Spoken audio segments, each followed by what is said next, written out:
हजारीबाग में अवैध निकासी के मामले को लेकर बहुत कुछ सामने आ चुका है।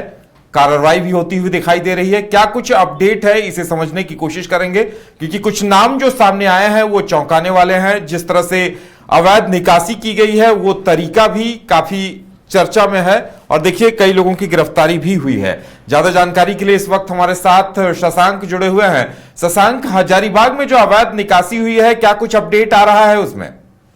देखिए, हजारीबाग में जो अवैध निकासी हुई है, उनकी घोटाला हुआ है, उसमें 3 पुलिसकर्मियों के नाम सामने आए थे। शंभू, पंकज और अवनीश, 3 नाम सामने आ रहे थे। तीनों को कल से ही पुलिस विभाग ने अपने हिरासत में लेकर पूछताछ शुरू कर दिया था। एक टीम का गठन जिला प्रशासन के द्वारा किया गया था जो इस पूरे मामले की जांच कर रहा था। और अगर इस पूरे अनियमितता की बात करें तो लगभग 15 करोड़ रुपए से ज्यादा की रकम का अवैध ट्रांजैक्शन किया गया था। 8 सालों में यह ट्रांजैक्शन ट्रम्प अकाउंट आईडी बनाकर किया गया था। पूरे मामले का खुलासा हुआ, उसके बाद 3 लोगों को हिरासत में लिया गया।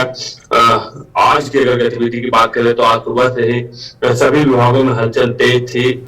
हालांकि अभी तक एसपी और डीसी दोनों के आधिकारिक बयान का लोग इंतजार करते रहे, लेकिन आधिकारिक बयान अभी शाम तक नहीं आया है।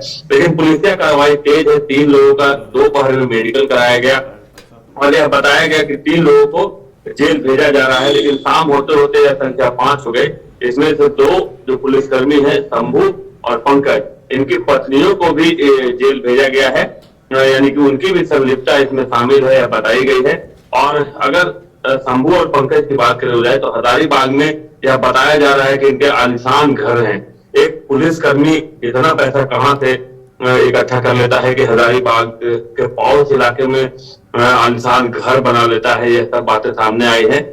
हालांकि अब कार्रवाई हुई है और तीनों को जेल भेजा गया है, साथ ही 2 पुलिसकर्मियों की पत्नियों को भी जेल भेजा गया है। लेकिन जो सूत्र बता रहे हैं उदय, जांच अभी भी चल रही है और कई बड़े नाम भी सामने आ सकते हैं, चूंकि कहा जा रहा है कि कई वैसे लोग जो जिनके नाम अभी तक सामने नहीं आए हैं और कई बड़े चेहरे हैं, बड़े अधिकारी हैं जिनकी मिली भगत भी इसमें है, उनके बाद ही यह सब हुआ है। 8 सालों में यह सब किया गया है, तो शायद बड़े नाम भी जांच में सामने आ सकते हैं उदय।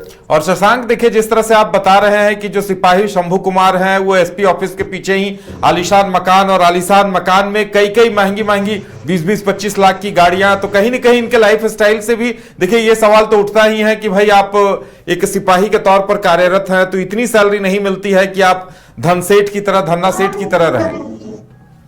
देखिए उधर शंभू की बात की जाए तो शंभू का बताया जा रहा है कि वो बिहार का रहने वाला है और 15 सालों से हजारीबाग में कार्यरत है, यानी अभी तक उसका ट्रांसफर तक नहीं हुआ। अधिकारियों के शायद ये पसंद होंगे, पसंदीदा सिपाही होंगे, इसलिए इनका ट्रांसफर नहीं होता है। हालांकि अब कार्रवाई हुई है और कार्रवाई के बाद लोगों की निगाहें इनके घर पे भी गई है। घर एसपी कोठी के जस्ट पीछे इनका घर है और आलीशान घर है उधर। आलीशान घर इन्होंने एसपी कोठी के पीछे बना रखा है। कई महंगी गाड़ियां, यहाँ तक कि फॉर्च्यूनर गाड़ियां भी देखी गई है कि फॉर्च्यूनर गाड़ी इनके घर के नीचे खड़ा है। कई फ्लैट है उनके घर में, लगभग 10 से 12 फ्लैट बताए जा रहे हैं और सब महंगे रेंट पे लगे हुए हैं। तो एक बड़ी उगाही शंभू ने की है और शंभू को ही इस पूरे खेल का मास्टर माइंड भी बताया जा रहा है, यानी कि उसी के इशारे पर यह सब कुछ कांड हुआ है, ऐसा बताया जा रहा है। और शंभू इस पूरे गवन हुआ है 15 करोड़ से अधिक की राशि का, उसका मास्टरमाइंड है। और जो उसके करीबी है, बिना नाम, उन्होंने नाम नहीं बताने के शर्त में बताया है। शंभू का जो लाइफ स्टाइल था वो काफी रहीसों वाला था।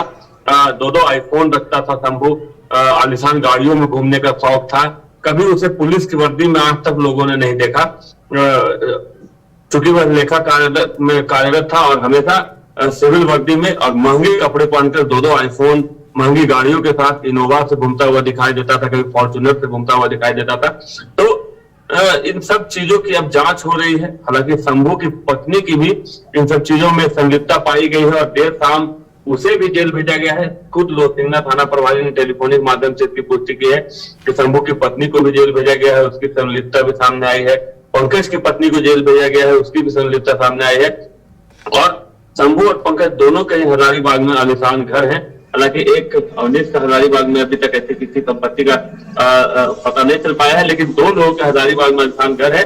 और अब इस पूरे मामले में 5 लोग सलाखों के पीछे हैं। जांच अभी भी चल रही है और लोहसिन्ना थाने में FIR दर्ज किया गया है।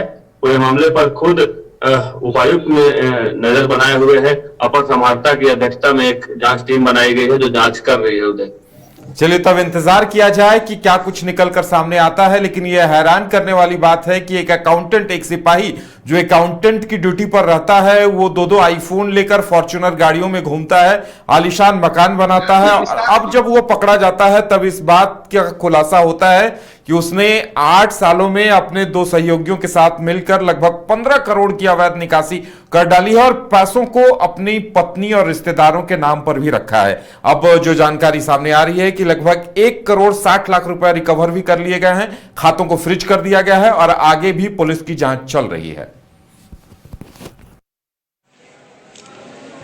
बायोम इंस्टीट्यूट नीट की तैयारी के लिए एक भरोसेमंद नाम। यहाँ अनुभवी फैकल्टी, स्मार्ट क्लासरूम और बेहतरीन टीचिंग मेथड से स्टूडेंट्स को मिलती है मजबूत तैयारी। यहाँ हर स्टूडेंट को मिलता है पर्सनल गाइडेंस और डाउट क्लियरिंग का पूरा सपोर्ट। नीट 2027 और 28 के लिए फेज 1 बैच 9 अप्रैल से शुरू हो रहा है। आज ही बायोम इंस्टीट्यूट से जुड़े और अपने डॉक्टर बनने के सपने को दे सही दिशा। बायोम इंस्टीट्यूट सिर्फ मेडिकल प्रिपरेशन का संस्थान।